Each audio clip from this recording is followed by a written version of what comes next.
Welcome to simple guide channel. তোমরা যারা আগামী 2024-এ মাধ্যমিক পরীক্ষা দেবে তাদের জন্য অত্যন্ত গুরুত্বপূর্ণ নোটিশ। হ্যাঁ, তোমাদের যে মাধ্যমিকের পরীক্ষার টাইম টেবিল ছিল সেটি কিন্তু চেঞ্জ হয়ে গেল। তোমাদের পরীক্ষার যে শিডিউল ছিল, কটার সময় তোমরা পরীক্ষা সেন্টারে উপস্থিত হবে, কটার থেকে পরীক্ষা শুরু হবে, কটায় পরীক্ষা শেষ হবে, পুরোটাই কিন্তু চেঞ্জ হয়ে গেল। আজকের এই নোটিফিকেশনের মাধ্যমে কিন্তু পরীক্ষার মাধ্যমিক 2024-এর যে টাইম শিডিউল ছিল সেটা কিন্তু চেঞ্জ হয়ে গেল। তো কীভাবে চেঞ্জ হলো, কি তার বিস্তারিত তথ্য পুরোটাই আমি কিন্তু বলছি। তো দেখো, ওয়েবসাইটে যে নোটিফিকেশনটা জারি করা হয়েছে সেই নোটিফিকেশনটা কি বলা হয়েছে, ইংরেজিতে নোটিফিকেশন দেওয়া আছে, আমি সেটি বাংলায় তোমাদেরকে ভালো করে বুঝিয়ে বলছি। ভালো করে তোমরা শুনে নাও আর ভালো করে তোমরা কিন্তু প্রস্তুতিটা শুরু করো। যেভাবে বলা হয়েছে সেভাবে পরীক্ষা সেন্টারে তোমরা উপস্থিত হও এবং সেভাবে তোমরা পরীক্ষা দাও। কিভাবে কটার সময় উপস্থিত হবে, কটার সময় পরীক্ষা শুরু, কটাতে শেষ, ভালো করে কিন্তু শুনে নাও। দেখো ইংরেজি নোটিফিকেশনে অনেক কিছু বলা হয়েছে। তোমরা নোটিশটা যেরকম দেখতে পাচ্ছ, ইম্পর্টেন্ট নোটিফিকেশান, যেটা 18/1/2024-এ West Bengal board of secondary education থেকে কিন্তু প্রকাশিত হয়েছে। এবং এখানে সেক্রেটারি, তোমার হচ্ছে West Bengal board of secondary এডুকেশনের যে সেক্রেটারি, তিনি কিন্তু নোটিফিকেশনের মাধ্যমে জানাচ্ছেন সেখানে সেন্টার ইনচার্জ, ভেন্যু সুপারভাইজার কখন কি হবে, কোশ্চেন কটার সময় পৌঁছাবে, কাস্টডিতে অনেক কিছু বলা আছে যেগুলো তোমাদের জন্য কিন্তু গুরুত্বপূর্ণ নয়। কিন্তু স্টুডেন্টের জন্য যেটা গুরুত্বপূর্ণ, তোমরা ঠিক কটায় ভেন্যুতে প্রবেশ করতে পারবে, কি তার নোটিফিকেশন, সেটা কিন্তু আমি এখন পড়ছি। আচ্ছা, যেটা বলা হচ্ছে তোমাদেরকে ভালোভাবে জানতে হবে, সেটা হচ্ছে at 8:30 AM student shall start entering centre or venue. অর্থাৎ সকাল 8:30টায় তোমরা কিন্তু পরীক্ষা সেন্টারে পৌঁছাবে।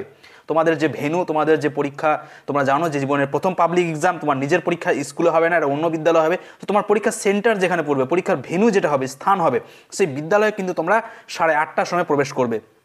এবং শিক্ষক শিক্ষিকারা যারা দায়িত্বে থাকবেন, ইনভিজিলেটরের দায়িত্বে থাকবেন এবং অন্যান্য শিক্ষাকর্মী যারা থাকবেন, তারা কিন্তু 8টার সময় থেকে নিজের সংশ্লিষ্ট দায়িত্বপ্রাপ্ত বিদ্যালয়ে উপস্থিত হবেন। আর স্টুডেন্টরা 8:30টার সময় সেন্টার বা ভেন্যুতে কিন্তু প্রবেশ করবে। এবারে কিভাবে পরীক্ষা প্রসিডিওরটা চলবে সেটা সম্পর্কে কী বলা হয়েছে ধাপে ধাপে বলছি। দেখো এখানে কি বলেছে, West Bengal board of secondary education revised notification বলছে, it is notified for all concern that the Madhyamik Pariksha secondary examination 2024 will be held as per the following program. The examination will be held in only one paper on each day from 9:45 AM 9:45 থেকে কিন্তু তোমাদের পরীক্ষাটা শুরু হচ্ছে। হ্যাঁ, ভালো করে শুনে নাও, 9:45 থেকে কিন্তু পরীক্ষা শুরু হচ্ছে। আর তোমরা পরীক্ষা কেন্দ্রে কিন্তু প্রবেশ করবে 8:30টার সময়, ঠিক আছে, যেরকমটা এর আগে বলা হলো। এবং সেটা পরীক্ষা চলবে 1টা পর্যন্ত, 1 PM। First 15 minutes for reading the question papers only. সেটা তোমরা জানো যে প্রথম 15 মিনিট কিন্তু তোমাদের প্রশ্নপত্রটা পড়ার জন্য দেওয়া হয়, আনসার স্ক্রিপ্ট অর্থাৎ উত্তরপত্র কিন্তু দেওয়া হয় না। The dates and corresponding subjects are as under. এবার যাদের রুটিন নিয়ে সমস্যা আছে বা রুটিন কি চেঞ্জ হলো, কোথাও রুটিনের কি পরিবর্তন হয়েছে, সেটা যদি কনফিউশন থাকে, দেখো এখানে রুটিনটা বিস্তারিতভাবে বলে দেওয়া আছে। তো যেরকমটা দেখতে পাচ্ছি, ফ্রাইডে 2 ফেব্রুয়ারি 2024 ফার্স্ট ল্যাঙ্গুয়েজ, নেক্সট স্যাটারডে 3 ফেব্রুয়ারি 2024 সেকেন্ড ল্যাঙ্গুয়েজ ইংরেজি, বুঝতে পারছো না তোমরা। মানডে 5 ফেব্রুয়ারি হিস্ট্রি, নেক্সট টিউসডে 6 ফেব্রুয়ারি জিওগ্রাফি, থার্সডে 8 ফেব্রুয়ারি ম্যাথমেটিক্স, ফ্রাইডে 9 ফেব্রুয়ারি লাইফ সায়েন্স, স্যাটারডে 10 ফেব্রুয়ারি ফিজিক্যাল সায়েন্স এবং মানডে 12 ফেব্রুয়ারি অপশনাল ইলেকটিভ সাবজেক্টস, যদি কারো ইলেকটিভ সাবজেক্ট থাকে। হ্যাঁ, তোমার কি বলবো, ফোর্থ সাবজেক্ট যেগুলো বলে। তো এই হলো রুটিন। এবং এখানে তোমরা জেনে নিলে যে পরীক্ষা কিন্তু টাইম কিন্তু চেঞ্জ হয়ে গেল, অর্থাৎ পরীক্ষা শুরু হবে এবার 9:45 থেকে এবং পরীক্ষা চলবে 1টা পর্যন্ত। এবং 8:30টায় তোমরা কিন্তু পরীক্ষা কেন্দ্রে প্রবেশ করবে।